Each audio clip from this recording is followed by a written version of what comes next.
Olá a todos, estou gravando um vídeo aqui para a gente poder falar um pouco sobre a Europa, né? A gente já falou um pouco sobre o Ocidente Europeu, né? Os grandes destaques, mas eu gostaria de gravar um vídeo aqui para poder falar sobre o Leste Europeu, né? O Leste Europeu é muito importante, né, para a Europa, né? A maior parte do território europeu está nessa parte leste, tá? Principalmente por causa da Rússia, né? Que é o principal destaque desse Leste Europeu. O leste europeu ele é formado a partir dos impérios, né? Os grandes impérios que foram se dissolvendo lá naquela região europeia acabaram formando esse território ali daquele leste, tá? O Império Austro-Húngaro, o Império Russo, tá bom? O Império Turco-Otomano, ou seja, eram impérios que existiam até a Primeira Guerra Mundial. Depois da Primeira Guerra Mundial eles se dissolveram e formaram vários países ali naquele processo. A gente tem também uma formação territorial importante da Rússia. Porque quando ela deixou de ser império e passou pela chamada Revolução Russa em 1917, a Rússia acabou se tornando uma grande líder, uma grande potência naquele território. A gente sempre tem que pensar na Rússia da seguinte forma: a Rússia é o principal território do mundo, ou seja, tem a maior área territorial do mundo, tá? Ela faz parte de dois continentes, Europa e Ásia, tá? Por causa da extensão territorial dela, tá? Outra questão relacionada à Rússia, tamanho populacional, mais de 140 milhões de habitantes, tá? É uma economia forte atualmente, tá? Mas durante muitos anos ela foi a principal potência militar do mundo junto com os Estados Unidos. Então a Rússia, esse leste europeu ali, ele é muito modificado, tá? Ele foi muito modificado principalmente nos períodos de guerras, tá bom? O território russo é um território que foi tentado invadir, né? Vários países tentaram invadir, por exemplo, a Alemanha nazista durante a Segunda Guerra tentou invadir o território da Rússia e não foi bem sucedido. A gente tem o Napoleão também, que já tinha tentado fazer o mesmo processo, tá? Então a Rússia sempre teve essa questão militar muito forte, tá? A gente sempre tem que pensar na Rússia nesse processo. Esse leste europeu, ele se define assim com mais força durante a chamada Guerra Fria, porque a União Soviética tinha se formado e ela acabou aglutinando todos esses países. Existia uma separação ideológica, né, que era chamada de cortina de ferro, em relação a esse leste europeu e o resto da Europa, tá? O resto do mundo, na verdade, né? Essa cortina de ferro, esse conceito de cortina de ferro, ele estava muito relacionado à divisão do Muro de Berlim, né? O Muro de Berlim dividia a Alemanha, então esse pedaço da Alemanha fazia parte dessa cortina de ferro também, e todos esses países do chamado leste europeu. A grande questão com o avanço da Guerra Fria, a União Soviética começou a passar por uma grande crise, tá bom? Essa crise da União Soviética estava relacionada por quê? Primeira coisa, o Estado era muito burocrático, tá? Qualquer coisa que você tentava resolver naquele estado existia um processo muito burocrático, você perdia muito tempo para tentar resolver. Então, existia sempre a disputa ali dentro do território da União Soviética em relação a essa burocracia excessiva, tá? Um controle muito rígido do governo, tá? Então, isso acabou gerando uma crise ali dentro da União Soviética.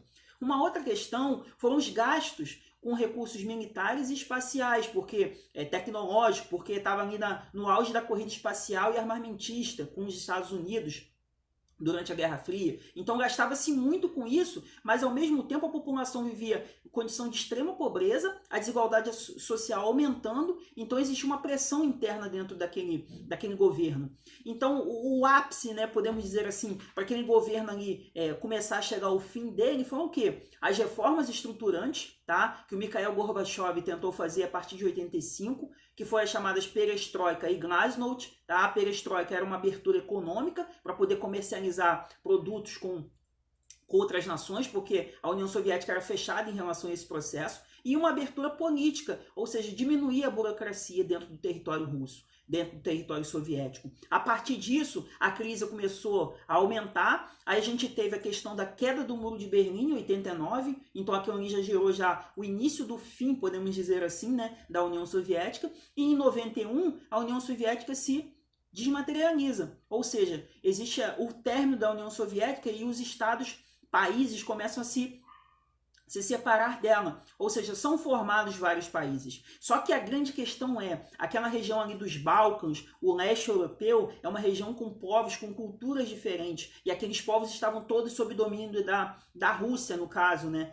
ou União Soviética. Quando a União Soviética se dissolve, a Rússia fica com o aparato militar, mas aqueles outros países ali, eles começam a entrar em guerras, conflitos. Alguns países se separaram de forma pacífica, como a Tchecoslováquia, se transformou em República Tcheca e Eslováquia, mas a Iugoslávia, por exemplo, entrou numa guerra civil. Dentro da Iugoslávia surgiram vários países. A gente comprava os Atlas, numa semana o Atlas tinha um país, numa outra semana tinha 3 países.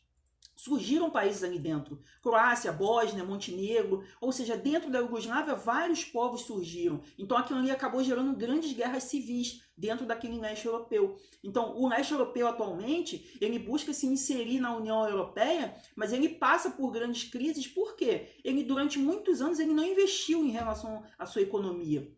São países economicamente fracos. Tá? Então, para tentar minimizar um pouco esse processo, eles criaram a chamada CEI, né? Que é a Comunidade dos Estados Independentes, que é como se fosse um bloco econômico das ex-repúblicas socialistas. A Rússia ali tomando conta de todo mundo, tá? Mas aquele leste europeu ali sobre o controle russo. Tá? A Rússia é o principal destaque, né, desse leste europeu. Tá? A Rússia tem uma população de mais de 140 milhões de habitantes, já tinha falado antes. Tá? Só que a população russa não vem crescendo, tá? Os controles de natalidade lá também têm sido muito intensos.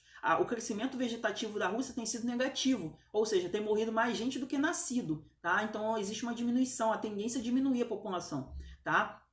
Outra questão também importante relacionada à Rússia é a questão energética. A Rússia é uma grande produtora tanto de petróleo quanto de gás natural. E esse gás natural ele alimenta a energia elétrica lá na Europa. Tá? As usinas termoelétricas europeias, do ocidente europeu, são altamente dependentes desse gás que vem da Rússia. Por isso que quando o ocidente europeu tenta atacar a Rússia ameaça cortar o gás deles. Tá? Então é um processo que a gente sempre tem que estar relacionando em relação à Rússia. Tá? Depois eu vou gravar outros vídeos aqui para a gente poder continuar falando sobre Rússia. É importante a gente pensar na Rússia em relação a uma nova guerra fria com os Estados Unidos, tá? Em relação ao domínio de outros territórios, a invasão da Rússia também em outras nações, influência russa com bases militares também, tá? Não é só os Estados Unidos que tem bases militares em outros países, tá bom? E todas essas questões aqui eu vou tratar em outros vídeos, tá? Fiquem com Deus e até a próxima. Estamos juntos.